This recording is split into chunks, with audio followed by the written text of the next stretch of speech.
Hello everyone, welcome to my YouTube channel. तो आज की इस वीडियो में हम बात करने वाले हैं कि हम अपने 5 मंथ्स बेबी के डेवलपमेंट और माइलस्टोन से हम क्या क्या एक्सपेक्ट कर सकते हैं। तो देखिए, 5 मंथ्स का जो बेबी होता है ना, बहुत ज़्यादा एक्टिविटीज़ को सीख चुका होता है।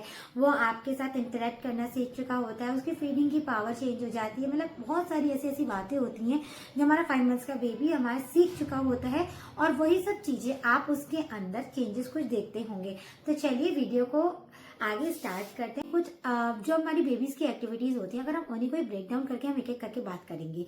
नंबर 1 की अगर हम बात करते हैं तो हमारे बेबी के अंदर फिजिकल एक्टिविटीज आती है। मतलब अब वो लोगों में रहना सीख चुका होता है, वो सबको देखते हैं, उनको समझते हैं।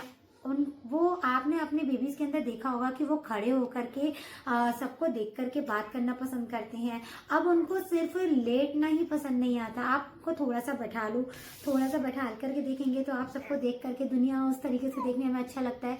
खड़े होकर के उनको बहुत अच्छा लगता है, और आपसे वो बातें करते हैं, वो आपके फेस के एक्शंस को समझते हैं, उनके ऊपर रिएक्ट करते हैं, स्माइल देते हैं। आप उनसे बातें करोगे तो वो लगातार आपके फेस को रीड करने की कोशिश करेंगे।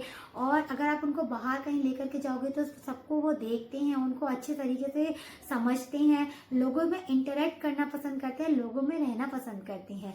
तो 5 मंथ्स के बेबी के अंदर सबसे पहली एक्टिविटी तो आप यही देखते होंगे, है ना। तो अगर मैंने अपने बेबीज में यही चेंजेस देखे हैं कि मेरा बेबी जो है वो अब खड़े होकर के बात करती है, उसको सीधे खड़े होना होता है, बैठना तो उसको होता ही नहीं है। मैं उसको लिटा लूंगी तभी वो सीधे खड़े होने की बात करती है। और मेरे फेस को देखेगी, मुझे देख करके स्माइल करती है, मुझे देख करके नई नई एक्टिविटीज करती है। कभी ऐसे करके मुंह बनाएगी, कभी ऐसे अलग अलग उसका फेसेस बनते हैं, और कभी मुंह में हाथ डालना। मतलब ये सब चीजें उसके अंदर एक्टिविटीज आती हैं जो कि मैंने अपने बेबी के अंदर देखी हैं।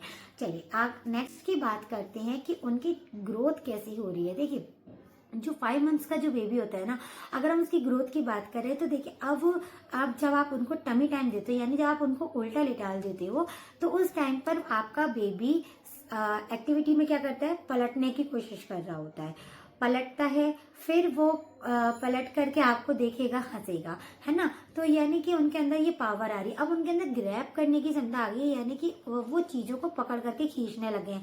जब मेरी बेटी मेरे बाल पकड़ती है ना, मुझे लिटरली फील होता है कि वो मेरे बालों को बहुत अच्छे से खींच रही है। तो वो खींचती है बालों को पकड़ करके। किसी भी चीज को आप उनको उनके प्ले जिम में लेटाओगे तो, और उनमें टॉयज होंगे, उनके टॉयज को पकड़ करके खींचने की उनके अंदर आदत आ जाती है, और वो हर चीज को लेकर के अपने मुंह के अंदर डालना, तो मुझे ऐसा लगता है और सारे बच्चों का फेवरेट काम होता है। यानी कि मतलब उनके अंदर ये हैबिट होती ही होती है कि हर चीज को अपने, कुछ भी आप उसको सामान दोगे तो उनको लेकर के अपने मुंह के अंदर डालना, वो उनकी हैबिट में होता ही होता है। यानी कि वो अपनी को सिखा रहे हैं कि मतलब हैंड टू माउथ अपने चीजों को कैसे लेकर के जाना है। और आपने अपने बेबी के अंदर ये चेंजेस भी देखे होंगे कि अब वो अपने पैरों को पकड़ने लगे। मतलब मेरी बेबी 5 मंथ्स की है अभी, और वो क्या करती है, वो सीधे अपने पैर पकड़ती है, और पैर पकड़ करके अपने मुंह के अंदर डालने तक की कोशिश करती है। और अगर वो मुंह के अंदर नहीं भी डालती है तो जब मैं उसको सॉक्स पहनाती हूँ तो वो सॉक्स खींचती है, दूसरा हाथ अपने मुंह के अंदर डालती है। यानी कि वो इस चीज में भी मतलब अपने अकॉर्डिंग वो गेम खेल रहे हैं, उनके अकॉर्डिंग वही उनका गेम है, वही उसमें वो इसको एंजॉय करती है। आप भी अपने बेबी के साथ बहुत ज्यादा एंजॉय कर रहे होते हैं। जब आप अपने बेबी को ऐसा करते देखते तो आपको भी एक अलग ही फीलिंग्स होती हैं, आपके अंदर भी बहुत ही ज्यादा खुशी होती है कि देखो ये क्या क्या चेंजेस कर रहे हैं। आप अपने हस्बैंड को बताती होंगी कि देखिए आपका बेबी क्या क्या चेंजेस कर रहा है ना। नंबर 3 की बात करें फीडिंग की। देखिए, फीडिंग की बात अगर हम करते हैं तो अभी आपका बेबी सिर्फ 5 मंथ्स का है, तो इसलिए आपको अपने बेबी को अभी सिर्फ और सिर्फ मतलब मदर फूड पर ही रखना होता है। लेकिन अगर मदर फीड कम हो रहा होता है किसी भी रीजन से, तब आप उसको बॉटल का फीड दे सकते हो, वो भी जो आपके डॉक्टर ने रिकमेंड किया हो। जैसे मेरे डॉक्टर ने मेरे को अमूल स्प्रे भी रिकमेंड किया था, और वो मैं उसको अमूल स्प्रे ही देती हूँ ज्यादातर, और वो बिल्कुल सेफ है, उसको वो अच्छे से डाइजेस्ट हो जाता है, उसको उसमें कोई भी दिक्कत नहीं होती है। तो मतलब इस तरीके से मैं अपनी बेबी को जो फीड करवाती हूँ, मैं खुद के भी फीड करवाती हूँ, मैं उसको अमूल स्प्रे, उसको सप्लीमेंट भी देती हूँ, है ना। और फिर अगर और हम इसकी बात करें तो अब आपके बेबी के जो गम्स होते हैं, यानी जो मसूड़े होते हैं ना, ये फूलना चालू हो चुके होते हैं, यानी उनके अंदर उसमें इचिंग हो रही होती है। उनकी जो टीदिंग की मतलब जो गम्स होते हैं, वो टीदिंग आने वाले से पहले जो साइंस होते हैं ना, वो आने लग जाते हैं उनके। मतलब अब वो उनके अपने हाथों को पकड़ करके खाने लगते हैं, और मसूड़ों में उनके बहुत ज्यादा खुजली हो रही होती है, तो हर रोज चिड़चिड़े से हो रहे होते हैं। कभी कभी वो बहुत स्माइल कर रहे होते हैं, लेकिन अब आपकी फिंगर को ले जाकर के अपने मुंह के अंदर डालने की कोशिश कर रहे होते हैं वो। और आप उनको कोई भी चीज पकड़ा दोगे तो उसको भी वो अपने मुंह के अंदर ले जाने के लिए करेंगे, है ना। इसलिए इस टाइम पर बेस्ट रहता है उनको टीदर देना। तो बेबी सीख रहा होता है आप, है ना, कि किस तरीके से मेरे को आगे अपना मूव करना है, हैंड टू माउथ कैसे लेकर के जाना है, टीदिंग हो रही है तो मैं क्या मुझे मतलब। और देखिए आपने एक चीज और नई चीज देखी होगी कि आपका बेबी अब ना हर चीज को कहने का एक तरीका चेंज हो चुका होता है, यानी कि उसको रोने का तरीका चेंज हो गया होगा कि कब आपको उसको भूख लग रही है आपको समझ आ जाएगा, अब ये चीख रहा है तो इसको भूख लग रही है, अब ये रो रहा है यानी अभी गोदी में आना चाह रहा है। अपनी बात को एक्सप्रेस करना उनको आ जाता है। आप अपने बेबी के अंदर ये चेंजेस जरूर नोटिस करेंगे। चलिए आगे बात करते हैं स्लीपिंग की। तो अब आपके बेबी का जो स्लीपिंग पैटर्न होता है ना वो एक सेट हो चुका होता है।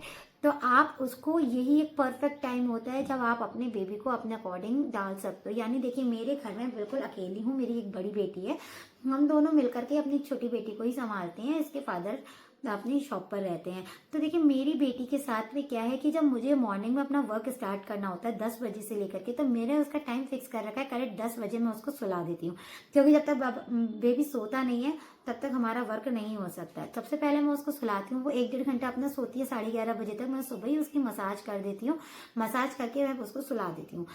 जब वो सो करके उठती है उसके बाद वो अपना फीड वगैरह करवाती हूँ, मैं उसके बॉटल कर देती हूँ, फिर वो अपना 1-1.5 घंटा खेलती रहती है। उस टाइम पे मेरा लंच टाइम हो जाता है, तो जब तक मैं अपना लंच बनाती हूँ जब तक वो अपना खेलती रहती है। उसके बाद फिर मेरा टाइम फिक्स है, जब मुझे 3 बजे लेटना होता है, थोड़ी देर के लिए आराम करना होता है, तो सेम टाइम पर मेरा बेबी भी आराम कर रहा होता है, तो मैं उसको सेम टाइम पे सुलाती हूँ।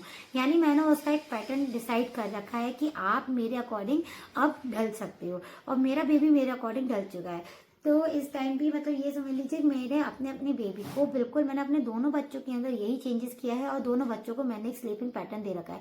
रात को करेक्ट 10 बजे मैं अपने कमरे की लाइट बंद कर देती हूँ, मेरे दोनों बच्चे आज भी तारीख में सो जाते हैं, क्योंकि रात को फिर वो होल नाइट सोती है, मेरी बेटी होल नाइट सोती है, एक आध बार फीड के लिए उठती है तब मैं उसको बॉटल का फीड करवा देती हूँ।